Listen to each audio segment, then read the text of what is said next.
Today, 8th graders, you are going to be creating pressure maps of the internal and external pressures characters are faced with. We're doing this so you can better understand why your characters think, act, and feel in the ways that they do in your contemporary fiction novel.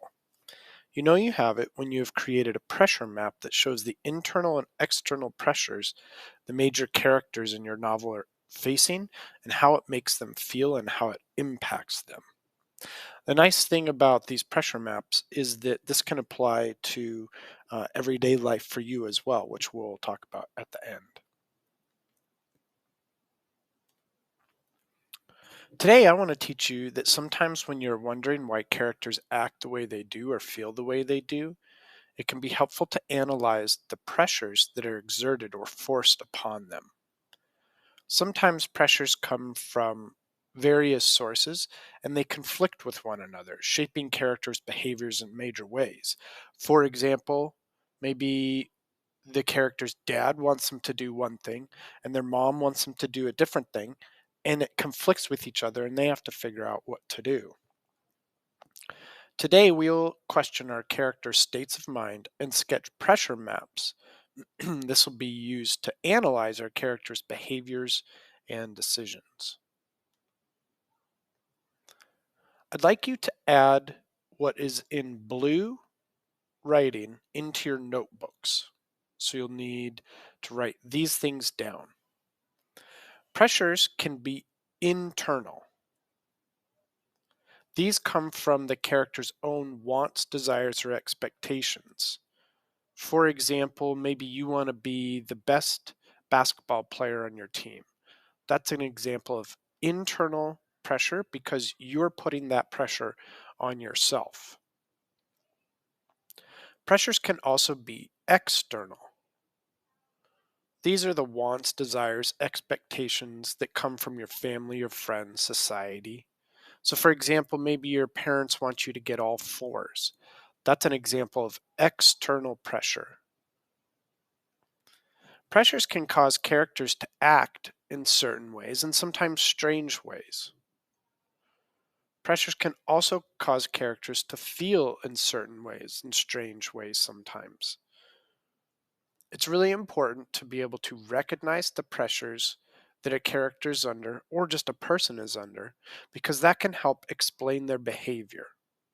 It can also help you anticipate what they might do next, which is an important part of reading, but also just an important part of life. This is an example of a pressure map.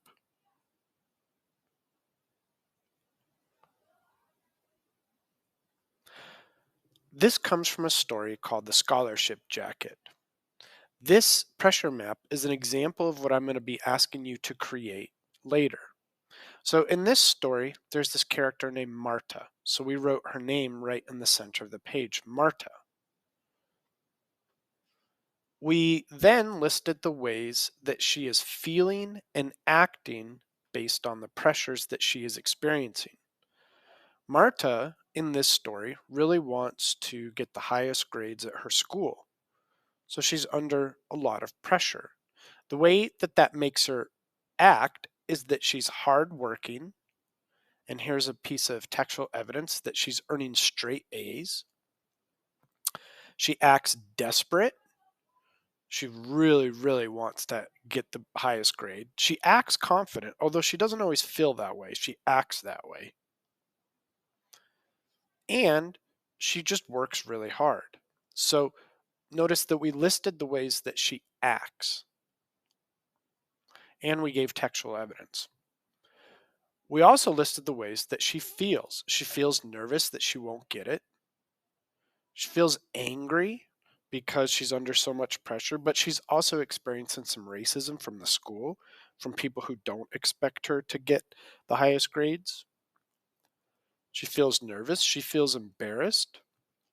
She feels unattractive because she thinks that she's not as good looking as some of the other people.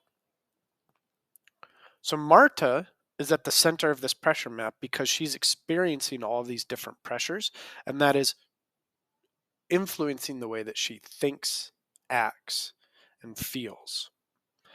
So this is an example of what I'm going to ask you to make. We're going to make a pressure map together based on a short story called Miles to Fly. As we watch, I want you to be creating a pressure map for the protagonist in this story, the main character. So right now in your notebook, just write down young man in Miles to Fly. You can just write that down into your notebook. While we are watching the clip, I want you to be listing the different pressures that he's experiencing and the ways that he's acting and feeling because of that pressure. Make sure to do that. Make your pressure map while we're watching this short film. Let's do that now.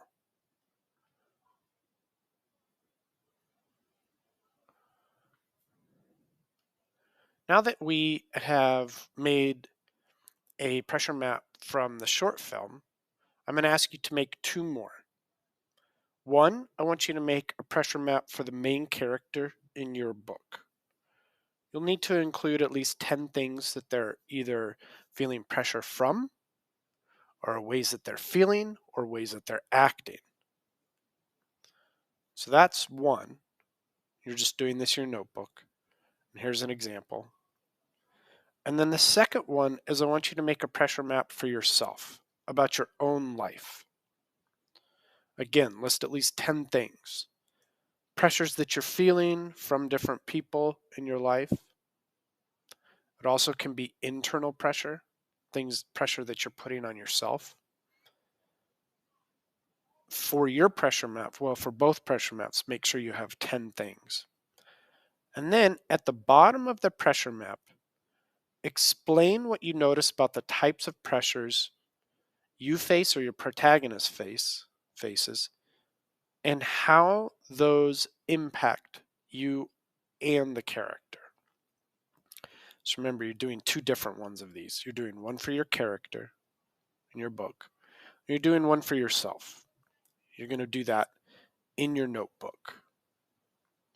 Let's do that now, please.